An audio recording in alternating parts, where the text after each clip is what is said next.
Kalau mau simpelnya, kalau dari definisi dari buku atau dari secara akademisi, ya kan, Red Ocean itu misalnya teman-teman jual kemeja batik misalnya ya, semua orang jual ya. Tapi Blue Ocean-nya misalnya ya, ini contoh paling lucunya ya, jual kemeja batik tapi yang nggak ada lengan. Misalnya ya, kemeja batiknya cuma sampai sini doang, lengannya buntung. Nah, itu Blue Ocean. Aneh nggak? Aneh itu barang. Tapi nggak ada lagi yang jual. Jadi, menciptakan satu kategori baru, satu niche baru di satu pasar yang udah Red Ocean. Itu jadi Blue Ocean. Jadi, belum tentu kalian jualan sama-sama jualan fashion, tapi bisa jadi Blue Ocean ya kalian sendiri. Niche, tapi profitable. Kalian nggak banding-banding harga. Jualnya mungkin sehari cuma satu, sehari cuma dua, tapi bisa hidup. Kok baju sama, Om?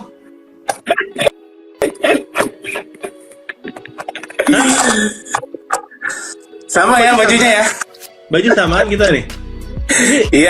Iya kapal. Kapelan nih kita ya. Iya kapal. Tar cari ganjelan dulu nih. Bingung juga live IG. Nah, sip. Wah, sama ya bajunya Om Botak ya? Sama ya. Nah. Ini namanya Gani Rozaki Fans Club depannya ya.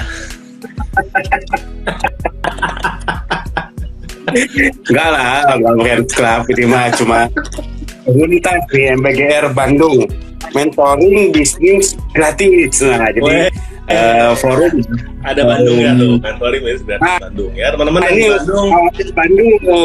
Ya. Kalau yang Bandung kita rutin ini Om Botak sekarang rutin baru 2 bulan sih dirutinkan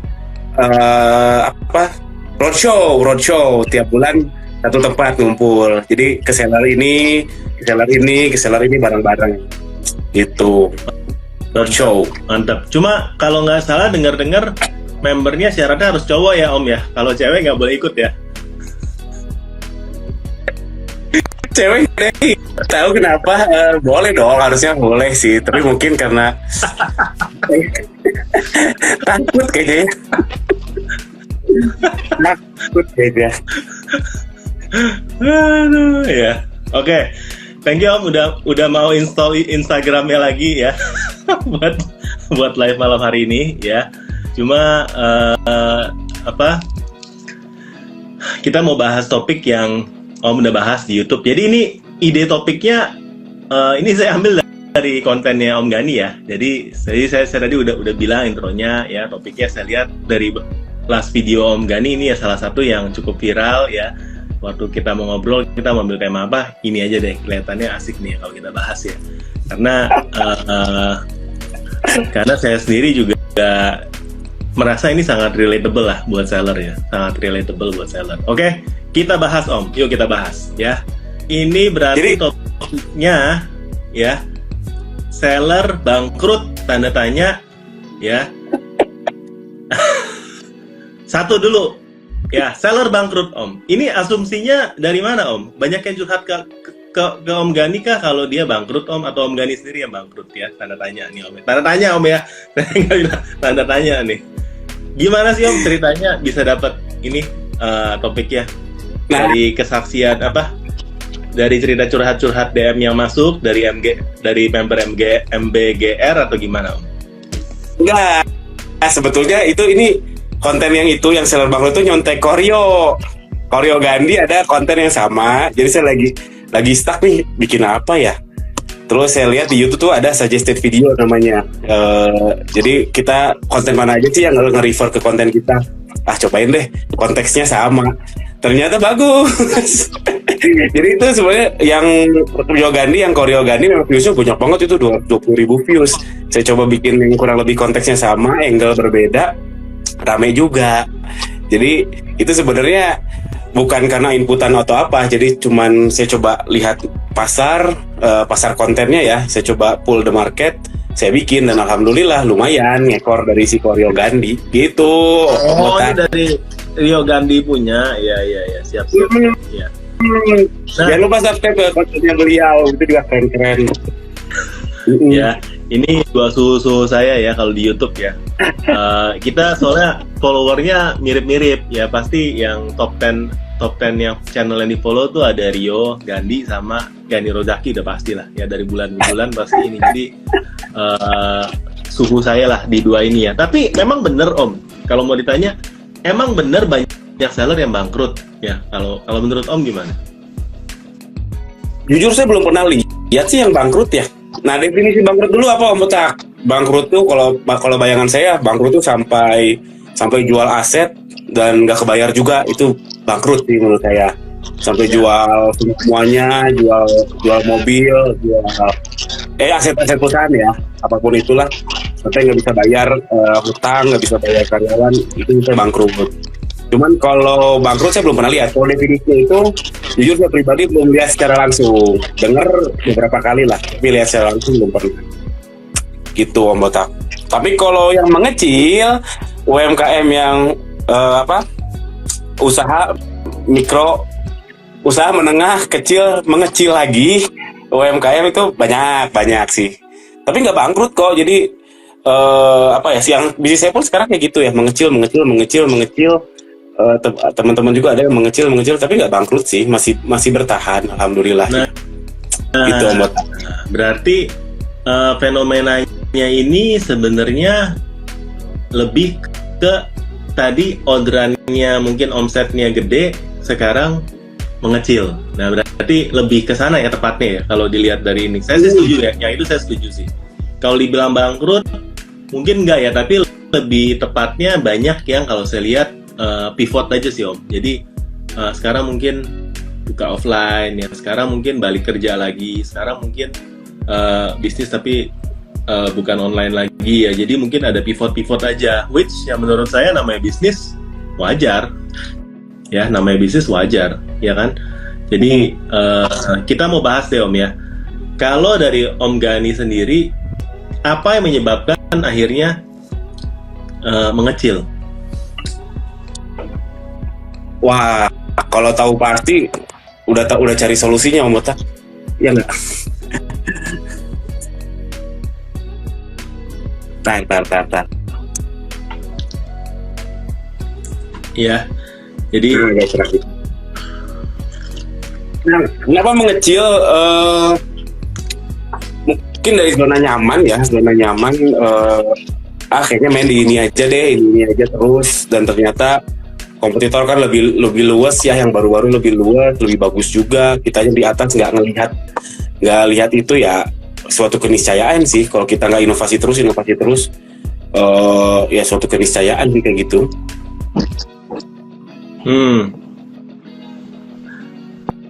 Saya setuju sih ya. Tapi mungkin kalau saya boleh tarik ke belakang, namanya sebuah pasar ya, marketplace apapun itu paling bagus ketika awal buka. Buat seller ya, karena ketika awal buka, pertama sellernya belum banyak ya. Yang kedua itu namanya seller market, di mana dari platform sangat sayangin si seller ini supaya bisa supply barang untuk mereka push, untuk mereka promo ya. Yang ketiga, dari startup ini lagi bakar duit gila-gilaan karena fasenya belum harus making money ya, tapi mereka memang tujuannya untuk grow segede-gedenya dengan kasih gratis ongkir, kasih promo. Seller pun ya, yang keempat, nggak dikenain fee apa-apa ya, namanya seller market ya. Jadi supaya banyak yang mau jualan di sana, mereka dikasih banyak sekali kemudahan dan nggak ada fee ya. Yang kelima ya, tentunya namanya banyak kemudahan, nggak usah ngiklan, udah di-push ya. Sekali masuk flash sale, yang kejual ratusan ya, 200, 300, bahkan kalau di Lazada dulu ribuan sekali flash sale ya, masuk flash sale ya. Jadi nggak perlu lakukan apa-apa ya, asal kita listing udah pasti laku. Nah, kalau teman-teman berasa turunnya dari tahap yang ke sana sampai ke sekarang, ya menurut saya itu penurunan yang wajar ya, sesuai dengan market ya. Karena sekarang dengan maturity dari satu platform ya, ada banyak sekali perubahan yang kita juga harus adaptasi ya, karena sekarang udah bukan seller market lagi, tapi sekarang udah lebih fase profitability, di mana dari platform ingin profit. Ya, kalau dia ingin profit, tentunya seller dipaksa untuk nge-ads, ya dipaksa buat live, dipaksa buat mengeluarkan segala macam biaya untuk jualan di sana. Karena sekarang semua orang berlomba-lomba ingin memakai platform untuk jualan, ya untuk laku, ya. Jadi menurut saya sih itu suatu yang wajar ya kalau misalnya turunnya dari yang pas di awal sampai ke sekarang. Ya, kita melihat pas COVID itu pasti kita lagi masanya masih ke seller market sih waktu itu sih. Ya, tapi tahun 2024 ini udah lebih jelas lagi kalau ini sekarang udah bukan seller market istilahnya, kalau istilahnya kayak gitu ya. Sekarang udah ke fase profitability sih. Jadi sangat wajar menurut saya Om ya. Gimana Om? Dari Om ada tambahan nggak dari sana? Sebenarnya yang kalau saya lihat ya, susah itu kalau jadi gede banget gitu. Sekarang tuh susah. Tapi kalau ya kecil-kecil gitu ya, yang misalkan skala 1 order sehari, 2 order per hari, itu gampang Om. Gampang di Shopee, TikTok gampang. Saya juga lagi mencoba memperbanyak yang kayak gitu. Karena saya sekarang lagi mazhab small but beautiful. Jadi nggak apa-apa nih satu toko, ini satu order per hari aja cukup. Gimana? But beautiful ya. Iya. Nah, coba boleh dieksplor lagi nggak Om? Small but beautiful itu kayak gimana sih? Jadi gini, saya kan pernah ngerasain bisnis saya ya lumayan tinggi lah, tapi overheadnya besar banget. Overheadnya besar banget dan resikonya juga besar banget. Jadi terlalu banyak orang, terus skala produksi jadi besar. Ternyata jadi bukan ringkih ya. Jadi berat gitu. Ngontrolnya juga susah. Dan yang paling utama tuh jadi nggak otomasi, jadi nggak autopilot. Nah, nggak autopilot karena udah gemuk kan. Manajer waktu itu saya pernah punya middle manager 4 orang, itu pun ya harus mendidiknya, jadinya saya ikut pusing. Kalau sekarang mengecil. Tim saya sekarang tinggal sisa 5 orang yang online shop ya, yang online shop 5 orang, tapi saya nggak banyak mikir sih, cuman ya sudahlah gitu, santai. Nah, saya lagi memperbanyak yang kayak gitu tuh, small but beautiful, dan kuncinya otomasi, kuncinya autopilot sih. Jadi nggak apa-apa kecil, tapi profitable, yang jelas profit ya, nggak bakar duit ya. Jadi orientasinya langsung profit, bukan ngejar paket sebanyak-banyaknya, nggak ngejar cashback 3PL, nggak ngejar itu, tapi profit, fokus ke profit dan autopilot. Jadi saya bisa main sama anak kapan aja, bisa main bola, bisa ya kemana aja. Small but beautiful. Makanya saya juga lagi merambah ini Om Botak. Lagi merambah F&B juga, lagi mau belajar F&B kuliner.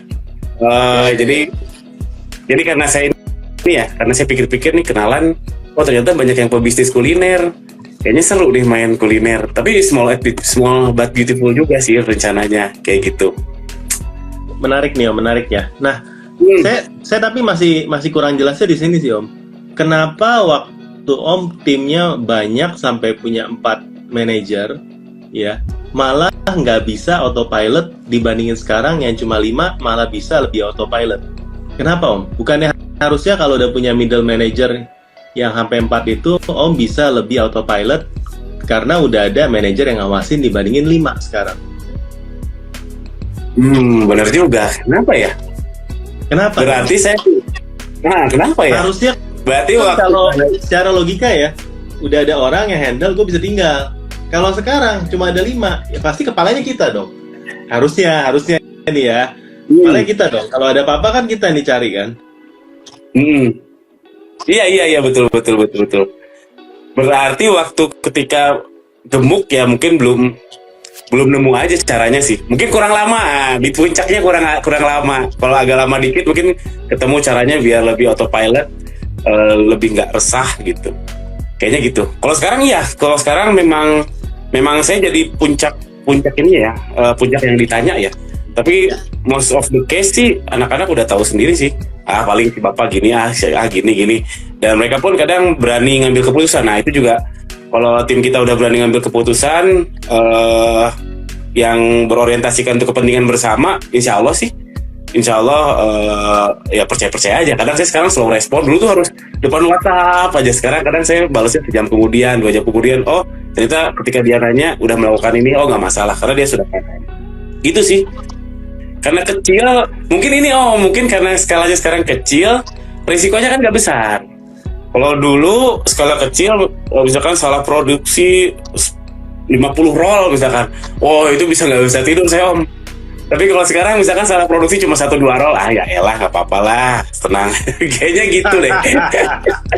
Berarti gini nih, kalau saya tebak nih ya, kalau saya boleh tebak nih om ya.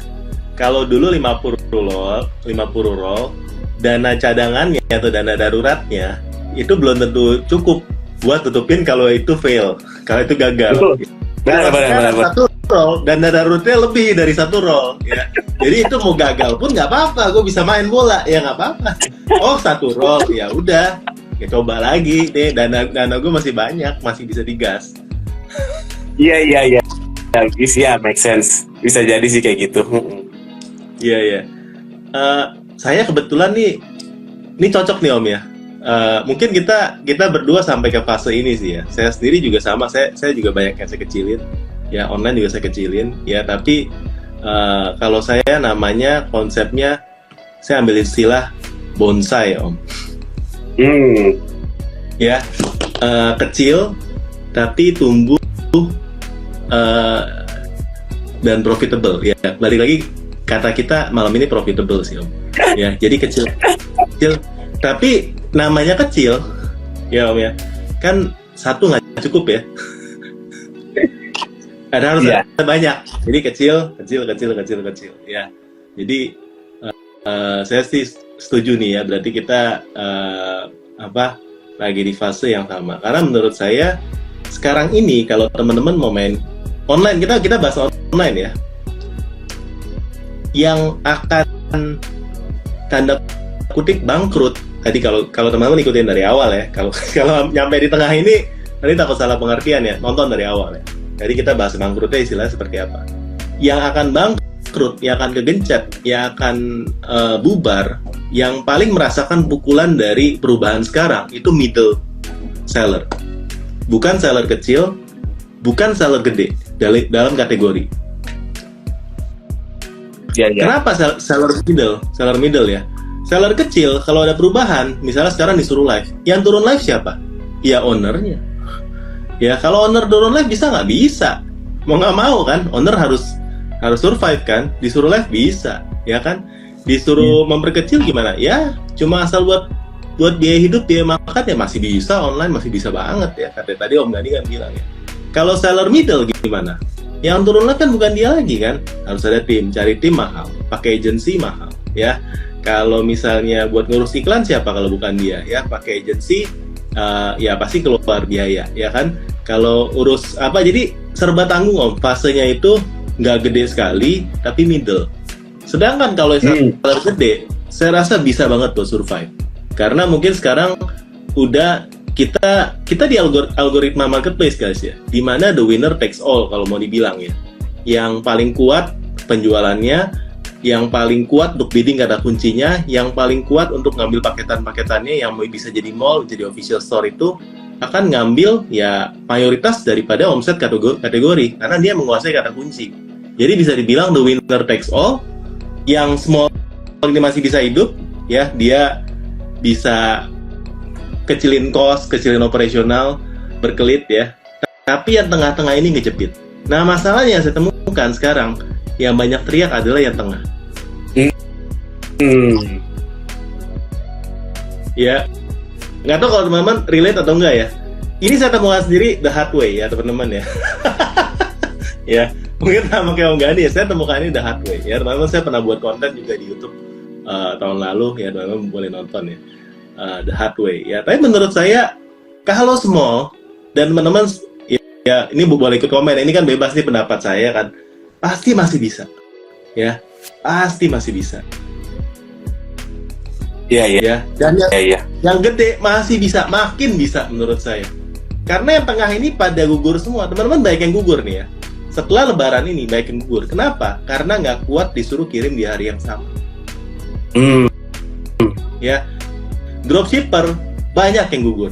Banyak yang gugur pasti. Ini kita bilang gugur ya. Karena nggak bisa, karena mereka harus ganti caranya. Kemarin saya live sama Sony, ya. Dia juga bilang, ya nih Om, sejak kita harus kirim dari yang sama, tadinya gaya dropshipper anti buat stok. Dropshipper tuh anti stok, karena buat mereka stok mati segala macam. Sekarang harus terpaksa stok, karena kalau nggak bisa jualan lagi, ya. Iya. Mana bisa jualan, ya kan? Suppliernya duluin kirimannya dia, nanti dia telat semua, star seller copot, habis dia udah nggak bisa jualan lagi. Jadi dropshipper harus sweet, ya. Tapi ini membuat yang serius doang yang survive. Nah ini zamannya kayak gitu. The winner takes all, guys. Ya. Masuk akal sih Om. Memang yang di middle itu biasanya transisi misalkan dari skala katakanlah 10 paket sehari ke 500 ya. Itu back operationnya tuh nggak mudah loh. Dari yang biasanya 10 sehari terus tiba-tiba 500. Cara nge-handle 10 sehari sama 500 sehari itu beda. Mulai dari gudangnya harusnya beda dan sebagainya, dan itu kan butuh perih tuh, belajar itu perih, apalagi kalau nggak ada mentor, nggak punya teman, itu perih. Dan itu memang bisa dibilang, kalau saya pun kalau sekarang kondisi sekarang mau adaptasi lagi ke misalkan ke 500 paket sehari nggak akan bisa, resource-nya harus nambah, banyak resource-nya, manpower jelas nambah ya, gudang nambah, kodifikasi juga harus bener, itu cost lagi. Yes. Serem aja gitu ngebayanginnya, lebih baik kecil aja, jadi lebih adem ayem sih Om sebetulnya. Cuma ini di satu sisi kadang saya mikir juga, ini apakah gara-gara saya yang merasa udah nyerah nggak bisa tinggi lagi, tapi nggak apa-apa lah, sekarang lebih nyaman aja sih hidup.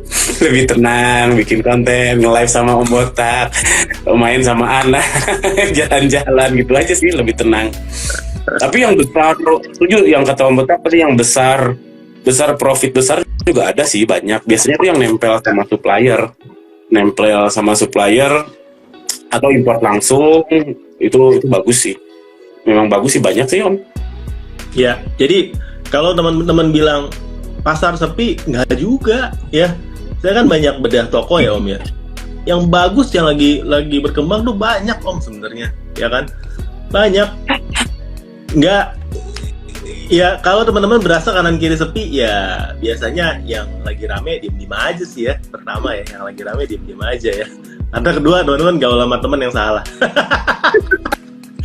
Pantesan sepi ya. Gaulnya salah. Ya enggak, canda ya. Maksudnya yang rame banyak. Ya itu fakta. Ya saya banyak bedah toko kan ya. Salah satu jasanya bedah toko ya. Yang rame banyak ya. Yang masuk ke jadi klien kita makin naik juga banyak. Ya maksudnya kita kan juga handle toko ya, yang setiap bulan konsisten naik juga banyak. Jadi kalau masalah sepi sih ya relatif ya dibilang ya, relatif ya. Ya maksudnya teman-teman bilang 77 sepi atau rame? Ya menurut saya rame. Ya saya sampai jam segini aja kantor belum tutup ya, masih packing sampai sekarang. Ya jadi saya tadi sebelum live juga masih ikutan packing, masih ngantar ke ekspedisi juga. Jadi menurut saya sih yang bisa rame nggak bisa ya. Setiap bulan ada seller yang rame ya. Jadi menurut saya sih bisa banget teman-teman. Jadi daya beli turun tuh benar nggak sih? Nah, ini pertanyaan menarik ya. Kalau menurut Om Gani kan hampir sama ya dari videonya kan ya. Om kan kasih data kan, ya kan? Kurang lebih lah ya, Om ya. Ya, kayaknya Om Botak lebih ngerti soal makro ya. Kalau makroekonomi, saya juga itu baru googling, baru tanya ChatGPT itu. Langsung bikin kontennya. Menurut saya daya beli itu kalau di online itu pengaruhnya bukan sama ekonomi secara makro. Menurut saya ya, karena online kita ini sangat dipengaruhi oleh seberapa marketplace itu mau bakar duit. Bahkan sampai tahap sekarang ya. Yang paling menurut saya paling teman-teman harus khawatir itu ketika cuma ada satu marketplace yang berkuasa ya. Karena mereka akan stop bakar duit, mereka akan tekan seller karena mereka monopoli. Selama masih ada kompetisi, dan sebagai seller kita suka kompetisi, kita suka marketplace baru ya. Itu bagus buat seller, bagus buat pertumbuhan online-nya sendiri. Karena online kita dari dulu kan dihajar sama, bukan dihajar ya, dibesarkan oleh event yang membuat masyarakat tuh di brainwash sama kalau event harus belanja, ya kan, kayak kemarin harus belanja, apa-apa harus belanja. Itu udah apa? Itu adalah cost of marketing yang dikeluarkan oleh marketplace. Ya, jadi selama marketplace-nya masih ada berkompetisi dan masih bakar duit, pasti akan grow. Nah, masalahnya kalau kita mau lihat sekarang, dari shop Tokopedia belum terlalu bakar duit lagi. Nah, ini masalahnya sih ini. Kalau menurut saya, kalau shop Tokopedia lagi bakar duit lagi, pasti akan lebih berasa lah ya. Saya juga nggak ada datanya, cuma ini kan analisa aja ya. Kenapa mereka nggak mau bakar duit sekarang? Nah, coba nih Om, menurut Om gimana? Kalau menurut saya mereka lagi nggak bakar duit sekarang. Makanya ini berasa kayak yang jualan di shop Tokopedia juga berasa kayak nggak terlalu rame, ya nggak kayak dulu sebelum mereka tutup. Kenapa mereka nggak bakar duit sekarang? Ini sebenarnya agak bingung nih gara-gara TikTok masuk Tokopedia ya. Ini maksudnya Tokopedianya atau TikTok Shop-nya nih, Om Botak? Atau duanya? TikTok lah, kan bahasa politically correctnya shop Tokopedia, nggak boleh ada kata TikToknya, Om. Oh iya. Iya kan? Kalau saya lihat sih mungkin kalau bakar uang ke buyer kayaknya nggak gede ya, tapi kayaknya iklannya terlalu jor-joran banget. Kalau di Bandung ya Om ya, ada banner shop Tokopedia tuh berjejer. Jadi ada 3 banner di perempatan gitu, shop Tokopedia yang Inul itu loh. Ini apa-apaan ini? Itu kan nggak murah ya, dan itu hanya untuk promoin 77. Jadi cuma tayang 14 atau ya 2 mingguan lah. Itu juga maksudnya sih bakar uang ya. Cuman kalau ditanya, sebenarnya sekarang si shop Tokopedia ini menurut saya lagi di atas angin ya. Tanpa bakar uang juga, orang tuh beli gitu. Orang tuh beli karena dari konten, dari sosial media itu. Makanya orang yang bisa besar di TikTok tuh saya salut karena harus jago konten. Kalau kontennya nggak kena tuh nggak bisa. Kalau saya kan agak teknikal ya, kalau saya orangnya jadi harus baca data. Kalau main di TikTok makanya kurang berhasil. Ini apa yang bisa diulik terus. Kadang lagi iklannya masih asik. Iklannya asik. Kalau seller centernya sih Kompas datanya, kadang saya masih bingung apa sih kartu produk, apa sih produk dan sebagainya. Itu kadang saya masih bingung, tapi kalau ads-nya sih masih asik sih, karena mirip sama Meta ya, gitu. Dan faktanya kalau di TikTok itu banyak seller yang gak ngiklan laris-manis Om. Kalau di Shopee saya jarang dengar gak ngiklan laris-manis, itu jarang. Ya. Ya nggak sih, setuju nggak Om Botak? Nah kalau ditanya soal bakar uangnya ya, kayaknya karena TikTok lagi di atas angin sih, karena seller-sellernya sendiri, afiliatornya sendiri udah ngebangun ekosistem yang bagus sih tanpa harus dibakar uang ke customer atau ke buyer. Udah suka gitu belajar di situ. Loyal nggak tahu ya, tapi kalau suka iya sih. Kalau loyal nggak tahu. Oke.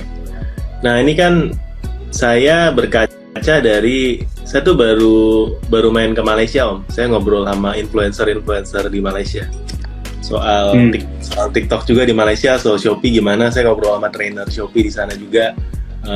Jadi saya mungkin dapat gambaran di sana growth-nya kayak gimana dan pasarnya kayak gimana. Nah ini kalau boleh sharing ya. Jadi di Malaysia itu mereka lagi growth gila-gilaan TikTok, karena duit promonya dari Indonesia dilarin ke sana. Ya kasarnya kayak gitu. Kalau menurut saya sih kasarnya gitu ya, teman-teman ya. Tadinya mereka sangat hajar di sini banget, tapi kan waktu ke stop ya, mereka lihat ketidakpastian namanya bisnis ya, mereka jadi alin ke sana. Jadi tadinya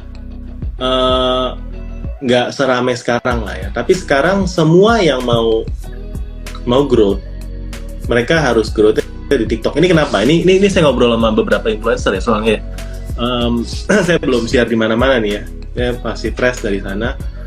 Jadi kalau teman-teman mau masuk, ini mungkin sama kayak di Indonesia ya. Kalau teman-teman adalah seller baru, mau jualan, masuk ke Shopee, itu berat. Kategori apapun udah ada penguasanya, guys. Ya, karena Shopee itu udah mature, udah hampir 10 tahun, dari 2015 ini udah tahun ke-9 masuk tahun ke-10 ya. Ya. Lalu masuk kategori apapun udah ada reviewnya ribuan ya istilahnya, atau puluhan ribu ya. Untuk kategori apapun berat ya. Kalau mau masuk sebagai seller baru, masuklah di TikTok. Karena TikTok masih cenderung baru. Makanya kalau di sana influencernya sangat getol untuk bikin kelas TikTok dan ya di sini mungkin juga ya. Tapi di sana kalau saya lihat jauh lebih getol lagi ya, karena saya ngobrol terus tanya pasarnya gimana. Di sana lagi gila-gilaan sih growth-nya. Jadi ya make sense. Ya jadi kalau buat teman-teman yang seller baru, kalau disuruh pilih yang mana, ya kalau secara pasar ya akan lebih chancesnya lebih gede untuk growth di tempat yang masih lebih baru. Ya kan, karena selalu kayak gitu ya, pasar yang masih belum banyak yang jualan, teman-teman masuk, pasti teman-teman masih dapat trading dan momentum. Apalagi waktu dulu sebelum tutup ya. Kalau sekarang mungkin udah jauh lebih banyak. Cuma masih lebih mudah mungkin dibandingin sama di Shopee. Tapi yang kedua harus lihat dari gayanya juga. Kalau kayak orang Om Gani, walaupun kondisi pasar kayak gitu, mungkin tetap lebih bagus di Shopee atau Tokopedia atau Lazada yang lebih teknikal lah ya istilahnya. Karena kalau TikTok kan istilahnya algoritmanya ya jangankan kita yang mau apa edukasi ya, yang orang TikToknya sendiri juga mungkin juga nggak tahu algoritmanya harus lakukan ini supaya naik, juga nggak tahu ya. Tapi kalau di Shopee, di Tokopedia, di Lazada itu lebih mudah diformulasikan. Bener gak? Ya, lakukan Sama-sama ini maka tokomu kan ya. Sama-sama susah sebetulnya, cuman kalau di masalah ini aja sih, masalah mazhab aja kali ya. Kalau di TikTok sih saya lihat yang jago bikin konten, yang artsy-nya tuh bagus. Nah itu kayaknya keren lah di TikTok. Tapi kalau yang gimana? Jago bikin konten gimana Om formulasinya? Kadang sense. Saya juga ada teman memang ya kan? aja gitu. Gimana cara ngajarin orang sense? Iya. Jadi pembiasaan ya. Saya secara pribadi, kenapa saya juga masih terfokus ya lebih banyak kalau kelas Shopee ya, menurut saya, atau Tokopedia. Nah, menurut saya kalau teman-teman ngikut ya dan belajar ilmu iklannya Shopee dan lain, ya dari yang nggak bisa jadi bisa, omset pasti ikut naik biasanya, seperti itu ya. Tapi kalau belajar konten, apa yang mau diajarin? Algoritma berubah di situ, ya kan? Ikutin tren apa yang harus diikutin ya? Ya menurut saya jauh lebih susah aja. Tapi peluangnya untuk teman-teman yang baru belajar, yang baru jualan, jauh lebih besar menurut saya, jauh lebih besar untuk di sana. Itu sih masa depan ya. Menurut saya ya tetap teman-teman harus fokus ya di sana. Ya jadi ya itu sih Om. Nah kalau di TikTok sendiri saya sampai kesimpulan saat ini ya, kalau teman-teman mau gede di sana, itu sebenarnya adalah platform untuk affiliate. Ya, jadi kalau mau gede ya harus manfaatin affiliate. Atau yang kedua ya teman-teman boleh live, tapi akan lebih berhasil lagi kalau generalnya turun. Teman-teman sendiri yang live. Ya yang punya toko yang live lebih bagus lagi kalau yang punya toko influencer dulu. Sebelumnya memang influencer followernya ada banyak, kalau nge-live ya bikin kosmetik sendiri ya, bikin skincare sendiri, bikin merek sendiri, akan jauh lebih mudah buat gede tokonya. Dan yang bagus-bagus kan kalau dari datanya, dari data pinter kita lihat ya, strateginya seperti itu sekarang. Tapi enggak juga sih Om. Yang Om live sama Mas Sony ya, dia kan jago baca tren ya. Itu saya udah kepikiran lama, saya punya ide, saya harus bikin beberapa toko sesuai tren.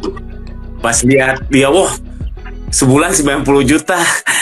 Oh berarti valid nih. Jadi kayaknya ini realistis. Jadi saya pikirannya gini, yang Small But Beautiful tuh itu nyusur tren. Jadi yang lebaran ada nih toko gamis, ada sebelum lebaran toko mukena ada, habis lebaran kayak Juni. Nah produk saya si Sony itu, si Mas Sony kayaknya antara kain ihrom atau gamis putih karena lebaran haji. Jadi ada lebaran haji ada, terus Syawal nikahan ada. Jadi tren-tren tiap tahun apa saya pengen nyimpen satu kaki di situ. Nggak apa-apa, nggak tinggi banget nggak apa-apa, tapi kan riding the wave dari tiap tren. Oh pas lihat Sony itu kayak gitu, oh fix nih, kayaknya saya harus punya satu toko di satu kaki di kategori tertentu yang sesuai tren. Wah, Cuman saya belum bikin desain aja. menarik.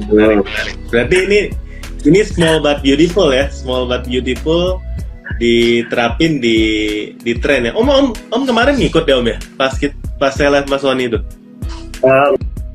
Nggak ikut live-nya, nonton sambil besoknya sambil kerja sambil dengerin aja.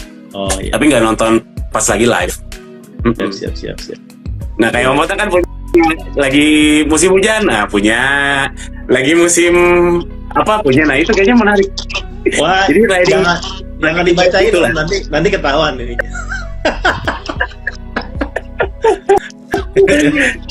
Tapi kan yang penting eksekusi, ideal mah bagi-bagi aja, eksekusi beda-beda. Eksekusi is everything ya.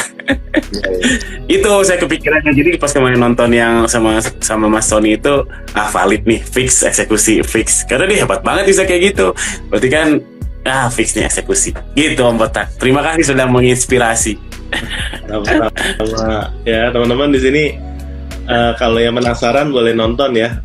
Saya sendiri udah akan re-upload juga ya untuk konten sama Sony-nya. Jadi ya buat berbagi buat teman-teman dapat insight juga ya. Karena menurut saya inspiratif yang dia kerjakan ya. Inspiratif sih. Ya. Om Gani juga inspiratif. Maka kita mau undang bintang-bintang tamu kayak gini buat bikin teman-teman tetap semangat lah ya. Ya pokoknya kalau konten kita harus ujung-ujungnya positif lah ya. Jangan habis nonton malah jadi down ya. Kita nggak flexing, kita nggak ini, kita malah pengen teman-teman tuh belajar ya dari ya sharing kita lah ya kalau bisa. Kalau ada yang bisa teman-teman pelajarin. Ya. Gitu ya. Tapi menarik ya. Cuman jadi yang kendala tuh supplier sih sekali lagi. Saya nggak pengen punya gudang sih sekarang. Jadi pengennya kayak Sony gitu. Tapi dia nyetok kan katanya sekarang ya. Jadi pengennya punya supplier yang memang kuat di tiap tren itu. Itu sih PR-nya. Tapi nggak apa-apa, konsepnya kayaknya fix bakal kayak gitu. Tinggi PR-nya cari supplier. Harusnya gampang sih dilacak tiap tahun tuh apa. Pakai data pintar, ya nggak? Nah, bener sekali pakai data pintar ya. Ya teman-teman kalau yang belum tahu data pintar itu sekarang bisa tahu trennya, datanya Shopee, data Tokopedia, data TikTok. Udah ada 3. Ya. Dan untuk Chrome extension-nya udah ada di Shopee dan Tokopedia. Jadi teman-teman bisa download Chrome extension-nya di Shopee sama Tokopedia. Dan kita di data pinter juga ada AI ya, udah bantu buat bikin judul, bikin deskripsi. Soon ya lebih banyak fitur AI lagi sih yang intinya buat menjawab kegalauan teman-teman yang perlu tools dan perlu insight lah dalam jualan.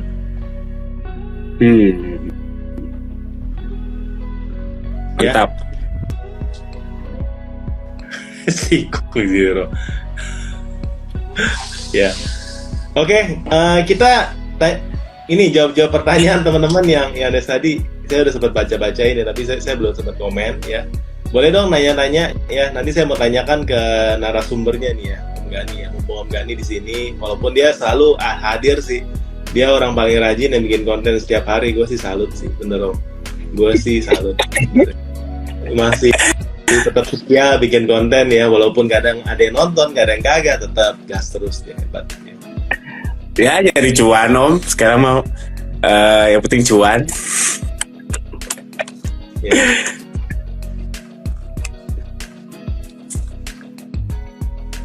Oke, langsung nanya-nanya aja ya teman-teman sebelum kita tutup ya. Ya untuk Om data pintar kok nggak update ya? Harusnya update sih Om. Coba DM aja kendalanya ya, atau chat aja di CS ya kalau ada kendala ya. Chat ke CS data pintar ya. Mau pakai ya Agak Merik, ya thank you Om. Tadi udah komen-komen ya, thank you Om. Tetap mengupakan inspirasi buat kita semua sama-sama ya. Om Effendi juga tadi ini ya, Aif, dua-duanya guru gue nih, thank you ya. Yang guru tuh ini ya, Om Gani ya. Saya juga muridnya nih, belajar dari dia. Ya. Siapa lagi nih yang komen ya, di atas ya. Nggak ada. Ya, oke. Jadi sekarang Om lebih kecilin, tapi malah bisa hidupnya lebih santai Om. Tapi mohon maaf ya, ini kalau terlalu sensitif ya, saya suka kasih pertanyaan. Kalau skalanya lebih kecil, cukup Om buat hidup secara profit. Bukannya kalau yang gede itu harusnya dapat profit lebih gede, jadi dapatnya lebih banyak dibanding kalau yang kecil. Cukup sih, maksudnya kan cost-nya juga kecil, marketnya kan sama sebetulnya, cost-nya kecil, sebenarnya secara bukan persentase ya, intinya gini sih Om, jadi saya membayar diri saya sendiri duluan daripada tim. Kalau dulu kan tim dulu, sisanya saya. Shopee dulu, iklan Shopee dulu, sisanya saya. Sekarang saya dulu, baru ada iklan Shopee, baru anak-anak dulu ya, tim dulu, baru iklan Shopee. Ini saya seminggu iklan nggak jalan loh Om, iklan Shopee nggak jalan saya. Saya biarin aja, karena ya itu tadi ngejar tenangnya. Alhamdulillahnya, karena stoknya habis sebetulnya. Awalnya stoknya habis, kejar-kejaran terus. Karena tadi small tadi kita nggak bisa nih menuhin demand yang lagi gede, ya sudah stoknya habis. Iklannya matiin, hidup lebih tenang, lebih nyaman, profitnya lebih gede, nggak bayar iklan duluan. Kalau iklan kan kita bayar iklan duluan ya, apalagi Shopee prepaid kan, nggak postpaid, baru cair. Kalau sekarang nggak, saya nggak bayar Shopee duluan, tapi bayar saya sendiri duluan. Itu aja sih sebetulnya, jadi sebenarnya sama aja. Dan kalau secara rupiah mungkin top line-nya jauh lebih kecil ya, bottom line-nya lebih gede sih Om. Bottom line itu apa ya? Apa sih Om? Profitnya sih. Profitnya untuk yang masuk ke kantong sendiri lebih gede dari dulu. Serius.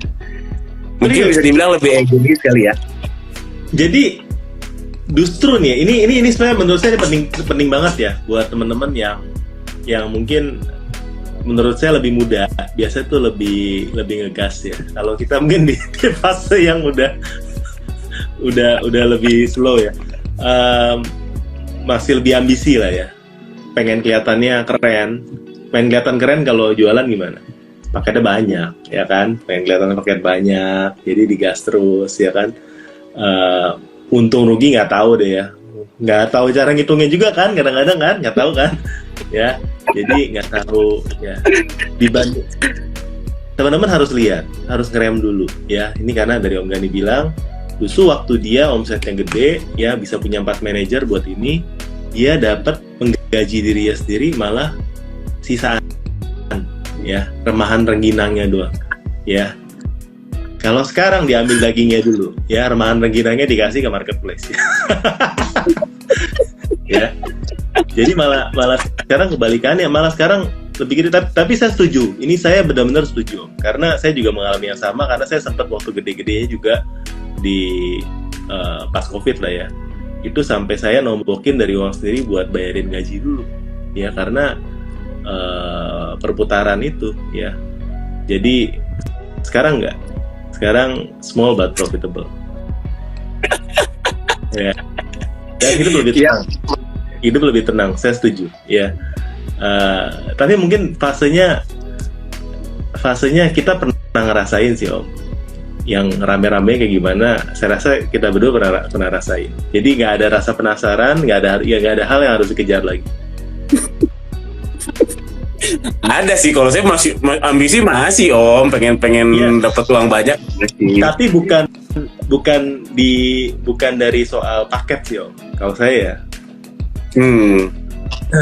Maksudnya teman-teman kalau ngomong event satu hari paketnya sehari satu toko itu ada sampai 5.000, ya saya pernah ya.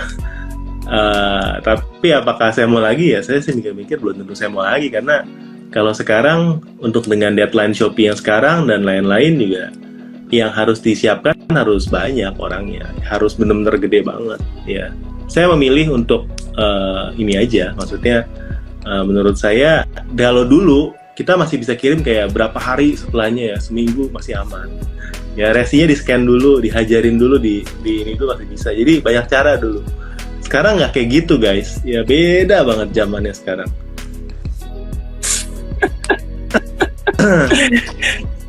beda.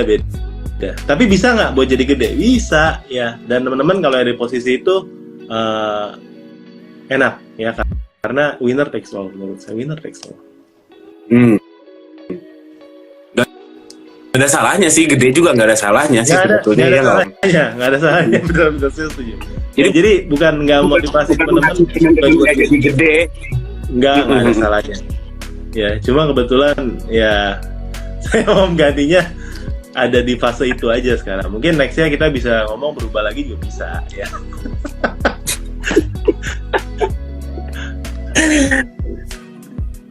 Ya nggak ada salahnya ya. Sekarang kapitalis om. Ya gitu. Numpang promo dong om. Jadi kan karena tadi kan saya bilang ya, saya small and beautiful. Jadi saya juga lagi pengen belajar F&B sebetulnya. Jadi saya pada beberapa teman yang ternyata punya jualan ini.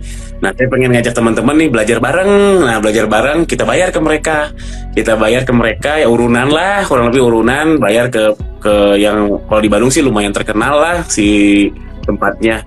Jadi kalau mau yang belajar bareng F&B kuliner, nah coba klik ganirozaki.com/kulipreneur. Kulipreneur ya, jadi kulinerpreneur, tapi kulipreneur bukan kulinerpreneur. ganirozaki.com/kulipreneur. Jadi kita belajar bareng, kita urunan bayar mereka untuk ngajarin kita, gitu sih. Karena F&B sih katanya ada yang bilang tipis, ada yang bilang gimana, tapi ya saya penasaran aja, siapa tahu bisa bikin small but beautiful di F&B juga, kenapa enggak? Itu aja sih. Karena kalau duit mah oke, mohon ya, bukannya yang sombong. Kemarin juga saya ada uang nganggur nih, diapain ya? Di kebisnisin biasanya kalau dulu tuh beli kain, beli kain tuh confirm lah. Kalau tuh pakai tahun 2 tahun, bahkan ya hedge diputerin lagi. Sekarang enggak, beli kain males ngapain ya, saya bingung. Tadinya mau beli domba. Nggak jadi. Terus apa ya sampai kebingungan sendiri. Nah ini kalau mau nge-start F&B sih kayaknya adalah uangnya untuk nge-start F&B kedai kecil. Ya makanya kalau mau belajar F&B kuliner, cek ganirozaki.com/kulipreneur. Itu WhatsApp grup teman-teman, nanti kita belajar bareng. Gitu om. Urunannya berapa om kalau boleh tahu om? Nggak tahu, belum tahu. Jadi itu sebenarnya teman-teman saya juga, kita cari pembicara teman-teman saya juga ya, pasti apresiasi lah ke dia untuk ngajarin kita, misalkan webinar misalkan 50.000 gitu dari 20 orang. Karena kan F&B itu konten kreatornya kan nggak banyak ya, di YouTube nggak banyak, dan sebenarnya lebih ke kelokalan ya. Di Bandung ramenya apa, di Jakarta ramenya apa, Tangerang ramenya apa, pasti beda. Jadi konten itu mahal gitu, belajarnya mahal. Jadi kita urunan gitu. Tuh ada yang tertarik bikin percetakan atau pusat kebugaran gym nggak gitu katanya. Nanti bisa belajar juga tuh ya di MBGR atau Kuliner.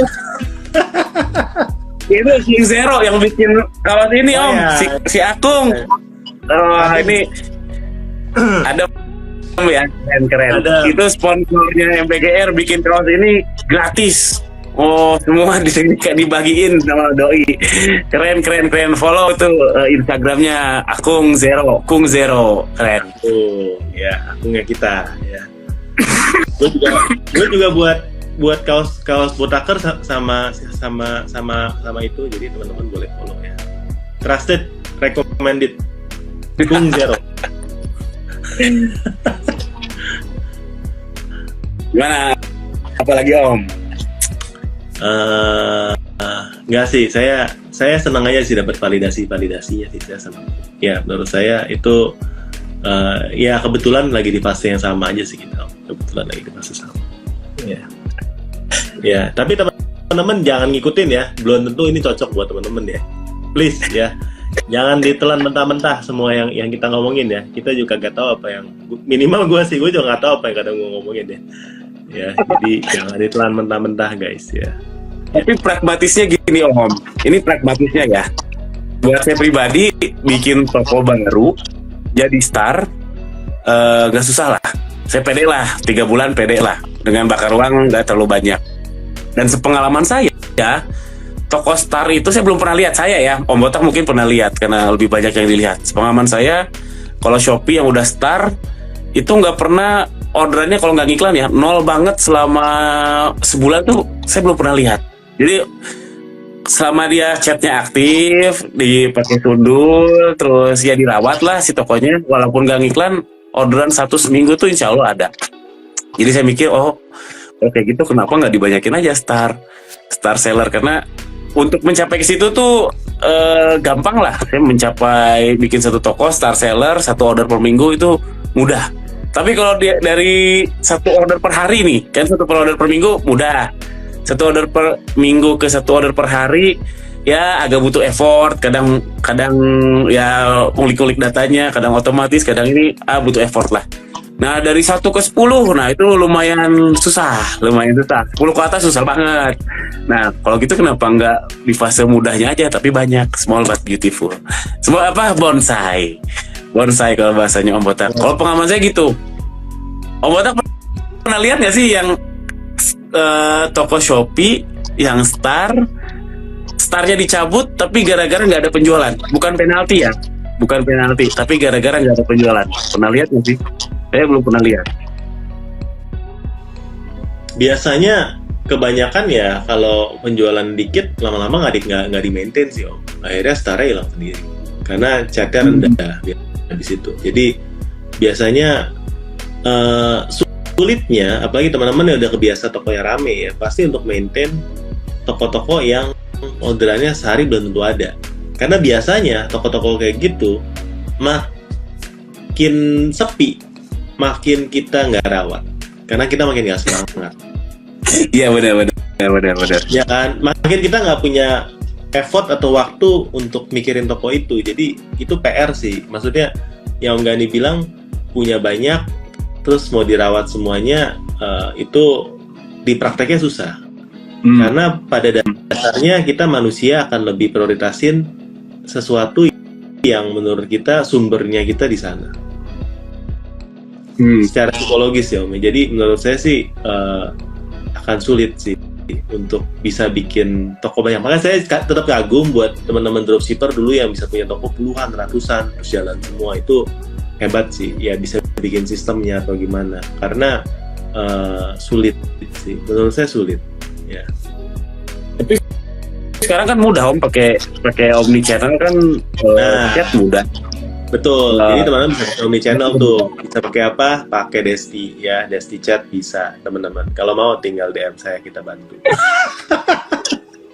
Desti ya. Kalau mau lihat data pakai apa? Data pinter ya, kita bantu. Kalau mau kode diskon kita bantu ya. Kita mau bantu semua ya. Intinya teman-teman saya butuh apa? Butuh thermal, butuh lakban, kita bantu ya. Tinggal DM aja ya. Harga bersahabat ya. Karena bantu saya support kita bikin bisnis bonsai yang kecil-kecil yang profitable ya. Kayak thermal kita salah satu bonsai. Om itu. Ya.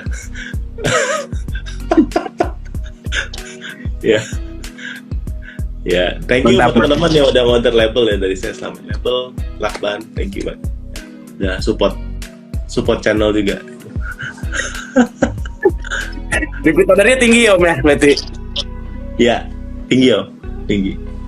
Ya, selama kita kasih servis yang bagus, repeat sih. Karena harga kan bersaing. Ya. Pas lah.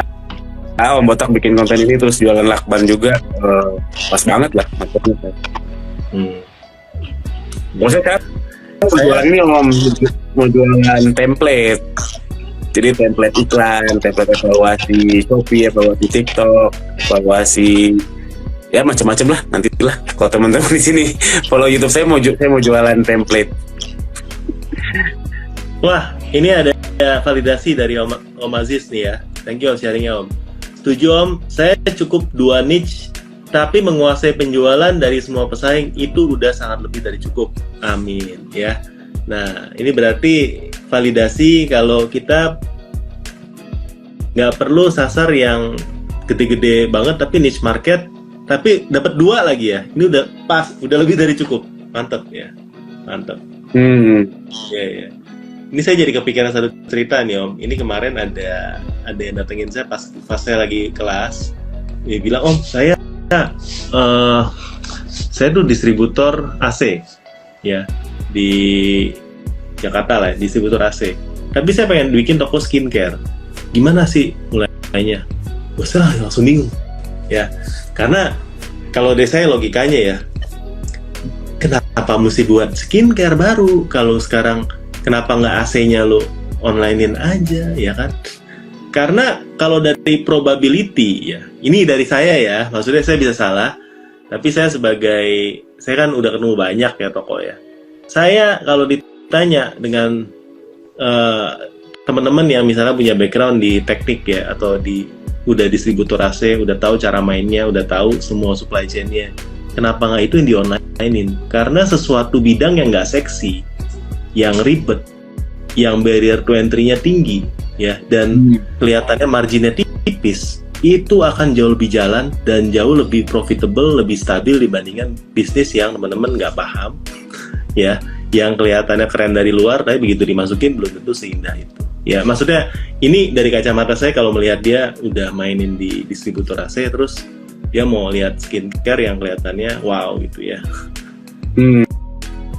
Jadi coba cari bisnis-bisnis yang nggak seksi, ya, bisnis-bisnis yang mungkin niche namanya, bisnis-bisnis yang nggak semua orang mau karena itu kotor ya, karena itu nggak keren, kelihatannya membosankan ya, tapi justru mungkin untungnya itu di sana. Nah, itu menarik Om, barrier to entry-nya tinggi ya. Itu juga lagi muter-muter di otak saya. Gimana ya misahin ya. Kan di Shopee ini udah Shopee ya, kalau kita konteksnya Shopee, di Shopee ini kan udah lengkap banget tuh, data pintar ada, terus ngepoin di front end juga ya cukup gampang lah gitu ya. Gimana ya misahin mana yang Red Ocean sama Blue Ocean? Saya lagi mikirin kriterianya apa aja. Pertama ya tentu tadi barrier to entry-nya tinggi ya. Kedua apa ya harganya? Oke, marginnya gede, misalkan marginnya 70%, tapi harganya 1.000 perak juga saya nggak mau. Saya bikinnya yang yang magnitudenya gede gitu. Jadi kan ada scale, ada magnitude. Kalau scale tuh misalkan untungnya 1.000, terjualnya sejuta pieces gitu. Tapi saya pengen yang ya sedikit aja gitu, biar gudangnya nggak terlalu gemuk gitu. Jadi terjualnya nggak apa-apa 100 piece sebulan lah, tapi profitnya 500.000 gitu per ini apa. Nah itu sih kira-kira menurut Om Botak apa sih yang disebut Blue Ocean tuh apa? Itu yang lagi muter-muter di otak saya Om. Blue Ocean, Red yang seperti Ocean. Oke. Nah, kalau mau simpelnya, kalau dari definisi dari buku atau dari secara akademisi, ya kan, Red Ocean itu misalnya teman-teman jual kemeja batik misalnya ya, semua orang jual ya. Tapi Blue Ocean-nya misalnya ya, ini contoh paling lucunya ya, jual kemeja batik tapi yang nggak ada lengan. Misalnya ya, kemeja batiknya cuma sampai sini doang, lengannya buntung. Nah, itu Blue Ocean. Aneh nggak? Aneh itu barang. Tapi nggak ada lagi yang jual. Jadi menciptakan satu kategori baru, satu niche baru di satu pasar yang udah Red Ocean. Itu jadi Blue Ocean. Jadi belum tentu kalian jualan sama-sama jualan fashion, tapi bisa jadi Blue Ocean yang kalian sendiri niche, tapi profitable. Kalian nggak banding-banding harga. Jualnya mungkin sehari cuma 1, sehari cuma 2, tapi bisa hidup. Nah, kita kan, poin kita kan, teman-teman ini menjadikan bisnis online ini adalah sebagai full time job kan, ya kan? Gimana teman-teman bisa hidup dari sini? Ya ini tujuan kita, ya. Nggak usah punya mulia supaya bisa kasih lapangan kerja buat orang lain, nggak usah. Yang penting teman-teman bisa hidup sendiri dulu, nggak ngutang ya. Sebenarnya sih buat saya sih gitu ya. Dapat kerja yang benar ya, jualan online. Nah ini fungsi kita edukasi teman-teman ya, supaya teman-teman minimal bisa menggaji dirimu sendiri dulu ya, nggak usah muluk-muluk ya. Cari blue oceanmu apa, banyak sebenarnya ya. Kita mungkin nggak bisa karena yang punya pengetahuan soal itu kan teman-teman di industri teman-teman sendiri ya. Iya, iya. Cuman kan kalau di marketplace itu kan edukasi pasarnya agak susah ya. Misalkan tadi batik kutung gitu. Kalau mainnya langsung di marketplace kayaknya nggak bisa deh. Kalau mainnya di sosial media, atau di TikTok ya, kalau di TikTok oke lah, itu masih bisa oke. Tapi kalau di Shopee kayaknya itu peluangnya rendah deh. Ya karena kan itu butuh diedukasi. Apa sih kelebihannya kutung ini? Oh kita jadi nggak bau misalkan atau apa kan susah karena. Jadi itu aja di sosmed ya. Itu ya itu bagus juga idenya. Boleh dicobain tuh. Batik kutung. Namanya juga udah bagus tuh, monofon tuh, batik kutung. Nah, batik kutung. Bagus juga. Iya. Tapi yang kedua mungkin menurut saya sebagai seller, kalau teman-teman mau survive di industri sekarang, di zaman ini harus adaptif teman-teman. Ya, karena yang saya lihat teman-teman yang sampai sekarang juga masih bagus jualannya adalah teman-teman yang mengikuti perubahan zaman. Kalau teman-teman masih ngikutin jualannya 5 tahun yang lalu ya, yang waktu sebelum COVID. Nah, ini kan teman-teman yang paling bilang kalau jualannya turun sebenarnya ya. Nah, kalau teman-teman memang mau tetap relevan ya, kalau sekarang marketplace lagi nge-push-nya live, lagi nge-push-nya affiliate, ya kita harus ikut teman-teman. Kalau enggak, traffic udah pasti turun ya. Jadi kalau yang dulu kan narasinya harus iklan, sekarang harus affiliate juga, harus nge-live juga ya. Jadi itu sih pesan saya. Ya buat saya sendiri juga terlalu banyak yang harus dipelajari juga sih. Kayaknya overwhelmed kadang-kadang. Cuma ya, lu masih mau jualan kan, masih mau hidup kan, masih mau dapat nafkah dari sini kan, ya harus semangat.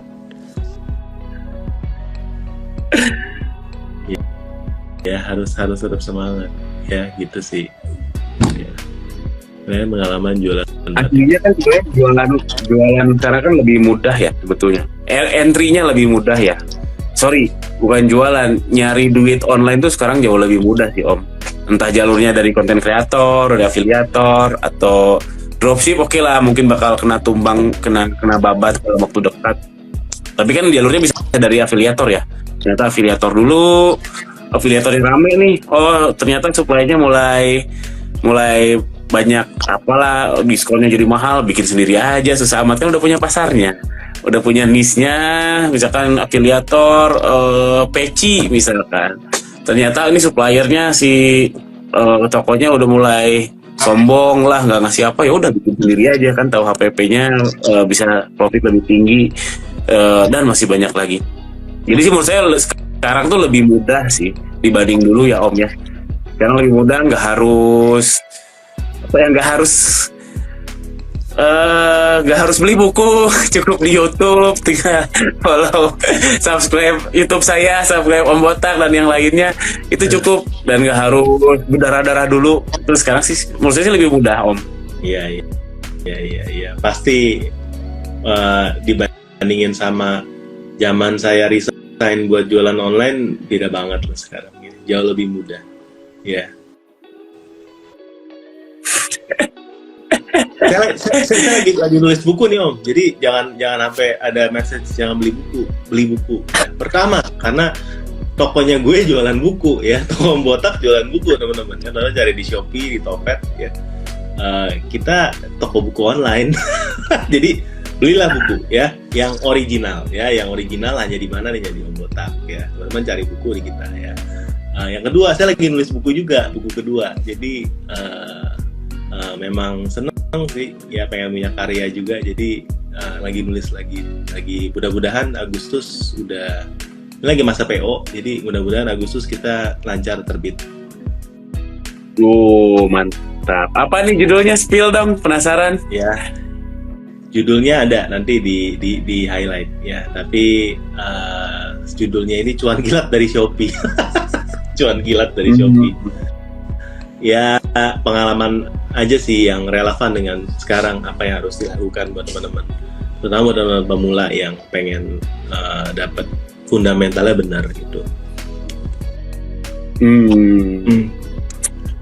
Nah, buku tuh menarik. Jadi ada bisnis yang bisa di scale up. Bisnis yang bisa di scale up itu ketika omsetnya tinggi, costnya sama atau bahkan lebih rendah. Contohnya kayak software ya. Software kan menduplikasinya gampang, tapi bisa jual berkali-kali. Terus buku bikinnya sekali, jualnya bisa 10 tahun, 15 tahun. Bahkan sekarang aja kan buku-buku lama, buku-buku lawas, misalkan apa Bumi Manusia, masih ada yang beli ya Om ya kayaknya. Buku yang lama gitu. Itu yang omsetnya naik, costnya sama. Nah kalau saya kan yang utama saya kan sekarang di fashion produksi ya, fashion. Jadi itu omsetnya naik, costnya juga naik. Kadang kayak gini ngebalap gini karena gagal produksi, salah apalah kayak gitu. Jadi saya pengen nyari yang kayak gini nih, omsetnya naik, costnya malah turun. Salah satunya ya konten YouTube yang evergreen. Jadi dengan saya tidur juga, masih dapat duit. Terus ya F&B ya, harusnya gitu ya. F&B kalau udah kena marketnya, brandingnya udah kena, balik lagi nggak perlu lagi ada cost acquisition. Saya lagi nyari yang gitu, omsetnya naik, costnya rata. Yang kayak gitu Om. Menarik.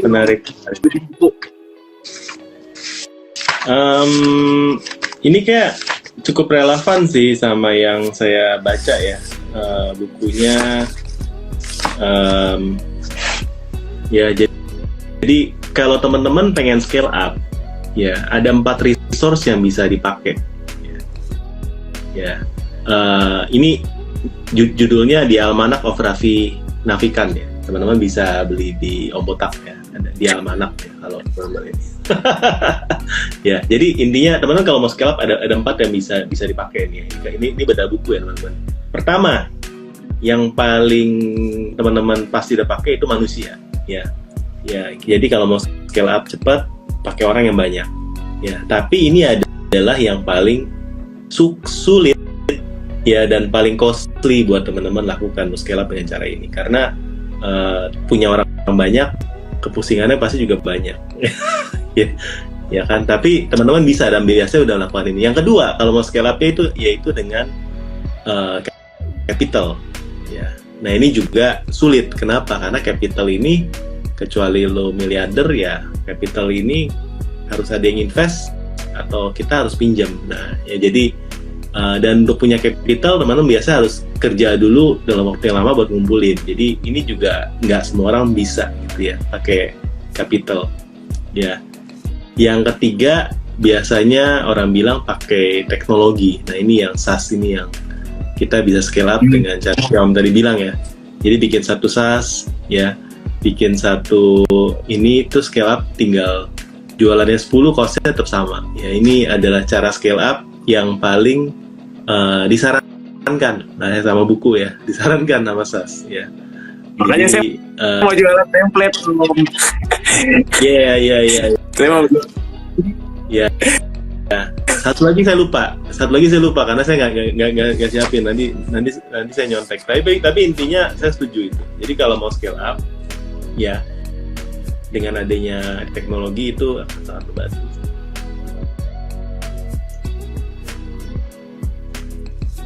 Ya. Sip. Berarti satu server ya kita Om ya. Ya. Ada baca buku apa lagi Om yang bisa di-sharing mungkin yang menarik? Saya lagi baca ini The Millionaire Fast Lane, MJ DeMarco namanya. Oke. The Millionaire Fast Lane. Ada yang menarik? Jadi ada. Ini saya langsung share. Jadi kok wealth itu, kekayaan itu katanya 3F. Fitness, kesehatan ya, fitness, freedom tuh kita mau makan di mana, tinggal beli fitness freedom itu lagi ya. Kok jadi lupa? Udah itu keren. Cari dulu.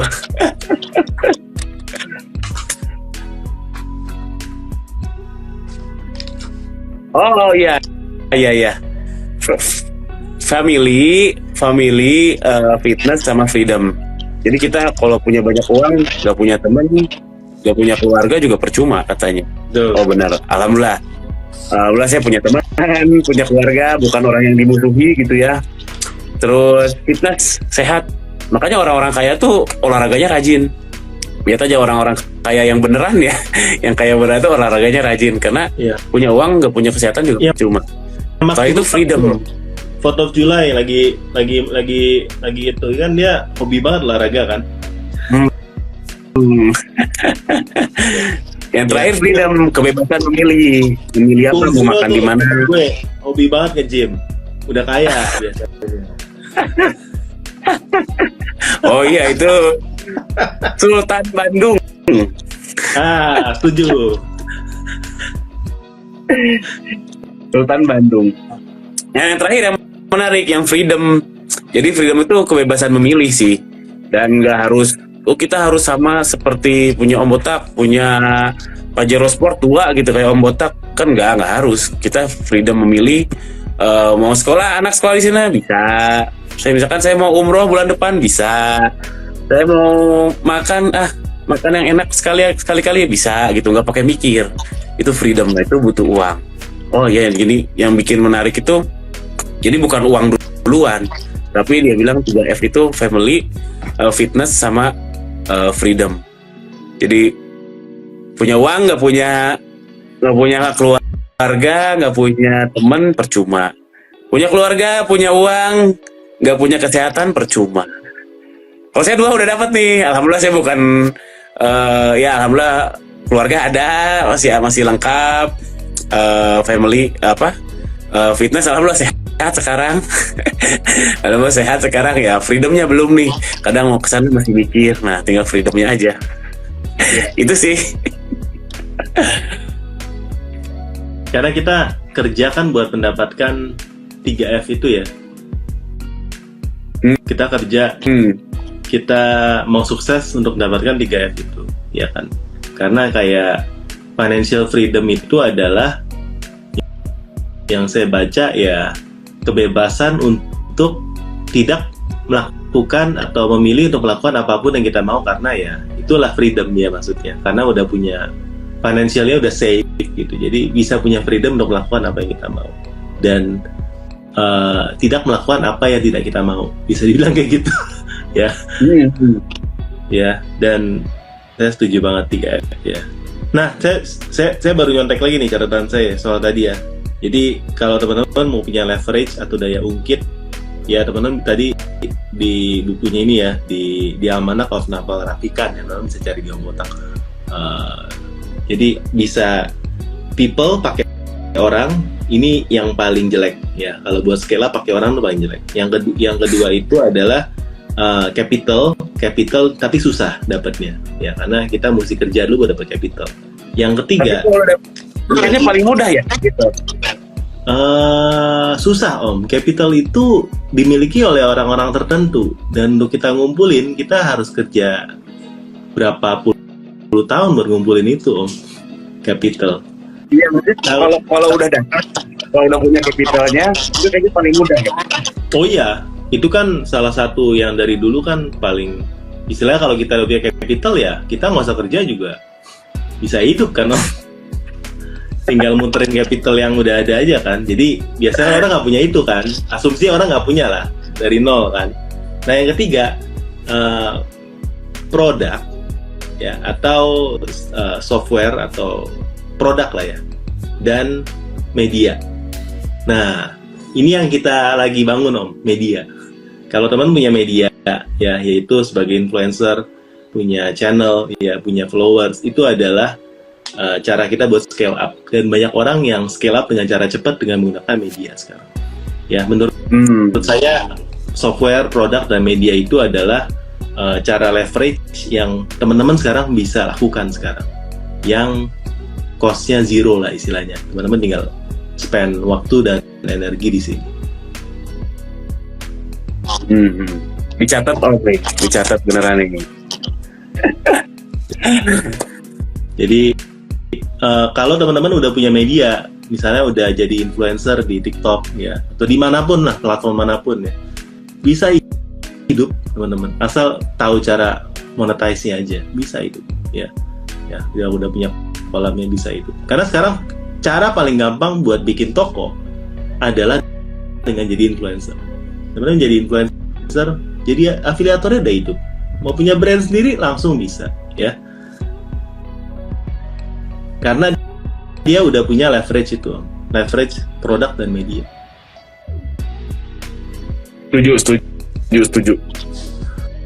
Ya. Setuju banget. Ya, jadi saya sih bersyukur ya, maksudnya menurut saya sih dari ya channel ini cerita Om Botak, dan juga ini ya kita punya satu leverage lah, yang kalau saya cuma seller online biasa ya kita nggak ada leverage ini, nggak bisa kenal sama Om Gani gitu kan, ini kan satu leverage kan Om. Ya kan nggak bisa ngobrol sama teman ya, ini adalah satu leverage yang kalau digunakan dengan baik ya akan buat kita sustain, kita punya hidup lah istilahnya.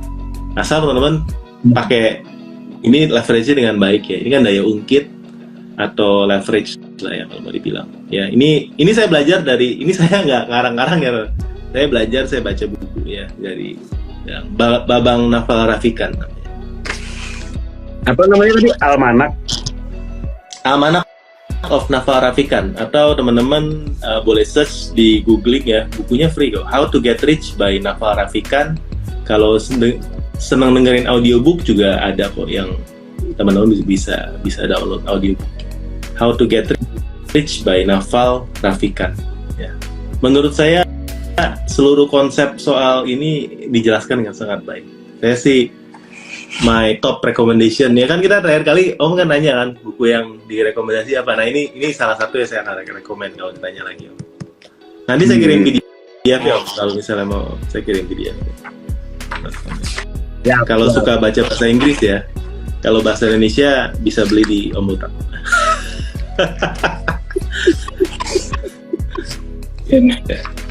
Nah, siap.